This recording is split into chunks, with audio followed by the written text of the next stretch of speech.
Have you ever dreamed of bringing the beauty of a coral reef into your own home? All those stunning corals and fishes in a single aquarium? Starting a reef tank can be an incredibly rewarding experience, but it requires careful planning and attention to detail, because it is a bit more complex than a freshwater aquarium. In this video, I will guide you through the steps to successfully set up your own reef tank. The first step is research. Before diving into setting up a saltwater aquarium, conduct thorough research to understand requirements and challenges involved. Watch videos, read articles, and visit forums like Reef to Reef. Learn about the equipment, different types of corals, fish species, and maintenance routines needed for a successful reef aquarium. Consider the tank size, budget, and available space in your home or office.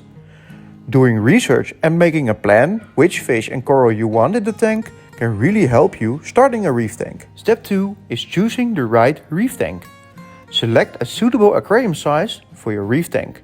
From my own experience, I would say starting as big as possible is definitely true, because larger tanks are generally more stable. But a downside is that they are a bit more expensive and you spend more time in maintenance on the tank. I would say the ideal beginner size tank is around 200 liters or 50-gallon tank. A small tip for me, buying a reef tank second-hand is a good way to reduce the cost a bit. Step 3 is to gather essential equipment for your reef tank. For keeping a saltwater tank, you will need some equipment. The most essential equipment is lighting, a heater, a thermometer, power head, good quality salt, and a skimmer for filtration. Another important thing to have for setting up a reef tank is a test kit for ammonia, nitrite, and nitrate.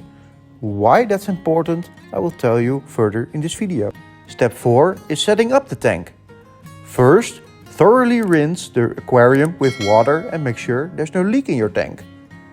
Then, add your rock and sand to the tank. If you have live sand, you won't have to rinse the sand before adding it to the tank. Set up the filtration system and heater. Prepare salt water using a high-quality synthetic sea salt mix. Brands like Tropic Marine have a good quality salt. You can also get pre-mixed salt water from your local fish store. Install appropriate lighting to support coral health. Step 5 is cycling your tank. If you have set up the tank, it is time to start cycling your tank. And then wait.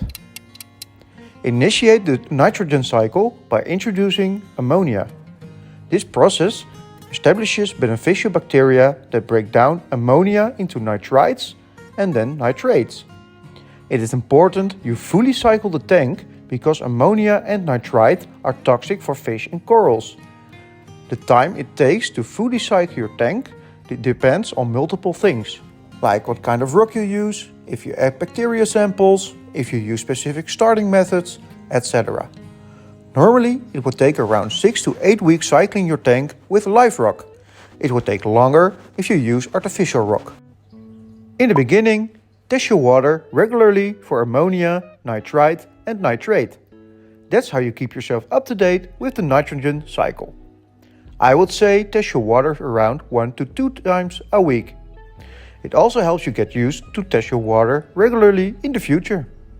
Step 6. The ugly phase in introducing cleanup crew. During cycling, some things will happen in your tank which is called the ugly phase. First, after 2 to 3 weeks, some brown spots will come and go in your aquarium. That is the diatom stage. Nothing to worry about, that's very normal. Most of the time it will go away on its own. The next stage is the green algae stage. Some green hair algae will start to grow in your tank. That's no problem, because when your tank is cycled, it is time to add your first inhabitants. And those new inhabitants will clean your tank. It is the cleanup crew. That team consists of hermits, snails, shrimps, and maybe a sea urchin. How much cleanup crew you need to add depends on the size of your tank. I would say 1 hermit per 25 liters, 1 snail per 10 liters, and 1 sea urchin max for 150 liters, but those numbers are up for debate. Then, After a few weeks, you can add your first fish, like 2 clownfish for example, and maybe even an easy soft coral. After that, sit back, relax and enjoy the beauty of your reef tank. Continuously learn and adapt to ensure the health and longevity of your new aquatic ecosystem. Join online communities and seek advice from experienced hobbyists to enhance your reef keeping skills. But I think I already gave you enough information for now. Feel free to put your questions in the comments and give a thumbs up if you find these kind of videos helpful. If you want to see more of these kind of videos, make sure to hit the subscribe button. And I'll see you in the next one. Ciao!